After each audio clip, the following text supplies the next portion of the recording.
to a bunch of you.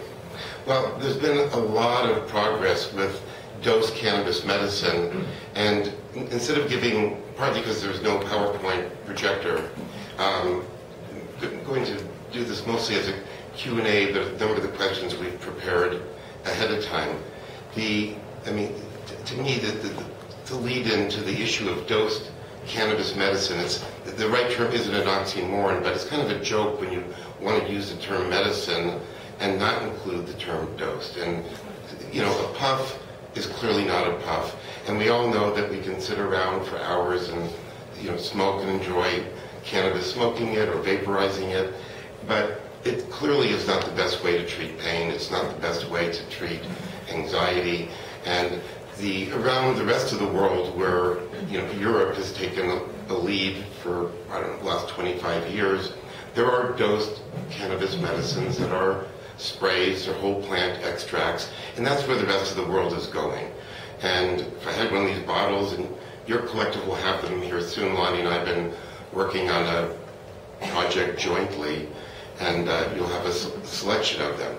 And the reason why dosing cannabis is important is the same as dosing anything. I mean, if you went to the pharmacy and asked for a Tylenol pill, and you didn't know whether it was 500 or 750 milligrams, or your blood pressure medication, or what are the pharmacokinetics? In other words, how does this medication enter your system, course through your system, and leave your system? How does it interact with other medications? I mean, do any of the cannabinoids interact with certain medications? The answer is yes, they do. And generally it's not clinically important, but we're coming to a point now where dosing is very, very similar to dosing other medications. And I would say this past 18 months for me has been the first time since I made this very sharp left turn 7 years ago and added cannabis to my internal medicine practice, that there's actually a reason for follow-up phone calls. There's a reason for follow-up emails. There's a way to know with every spray of the pump how many milligrams of CBD and THC are in them. And with different extracts having different milligrams, but it all being labeled, I can now have conversations with patients, again on the phone, email, or in person, know how many milligrams they're taking, know what things are better, what things are not better, or perhaps what things are worse, and have a chance at starting to make intelligent decisions and corrections. And I would say, I mean, the dosing advice that I give now at this point, I would say is maybe 50% based upon the 3 years of doing this in the office, where we actually have medicated people. Since it's all over, we can say it now and there's no longer a crime, but that's technically, you know, aiding and abetting it, as silly as it is. But you learn a lot that way by doing many, many, many patients. But in addition, the Sativex, GW Pharmaceuticals in England, which many of you have heard of, has been around nearly 20 years, 17 years, and for over 10 years they've had a dosed cannabis medicine on the market in 6 countries in Europe and Canada, and there are about 200 countries where they have contracts already for distribution. So this is being distributed worldwide, and it's a spray, and each spray you get like 2.2 milligrams of CBD and THC. With the sprays that are right now, in some of the collectives, it's 2 milligrams of each. So on a spray per spray basis, you're getting what is available on pharmaceutical medications that are identical, except one's made by a pharmaceutical company and the other's made by a non-pharmaceutical company. But now we've got 15 years of clinical trials behind us because we're using the same whole plant medicine. If it's 2 milligrams of whole plant CBD with a reasonable group of terpenes and a certain level of THC, it's going to give pretty reproducible, predictable results for most patients. And we know, for example, that although there is tolerance to THC, you can't keep getting stoned and stoned and stoned and it not become less. It's like Vicodin or Xanax or most things that are truly mind-altering almost always have substantial tolerance built in. CBD, cannabidiol, has no tolerance for effect in over 7 years of clinical trials. I mean, consistent 7-year use.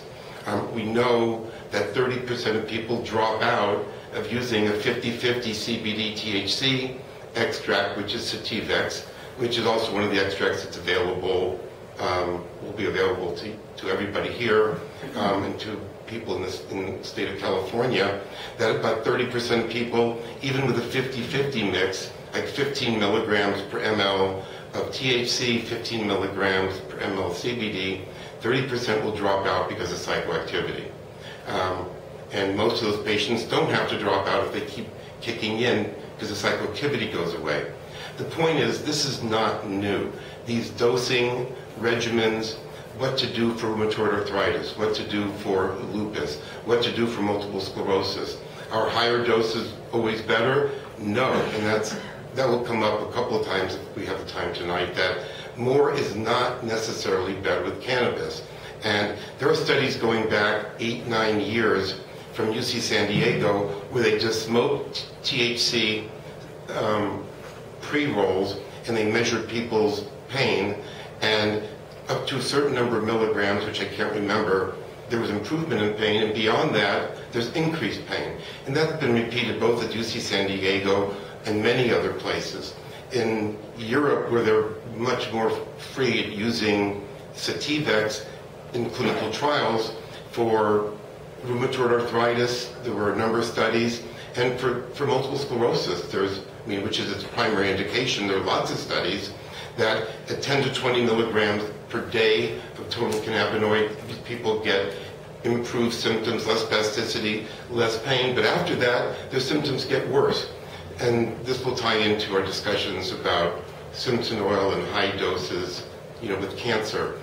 So, but for a number of reasons, including we kind of want to kill two birds with one stone and get some of the questions on camera, we've prepared some questions that Felicia will be asking, and then we'll go through the questions that you folks submitted.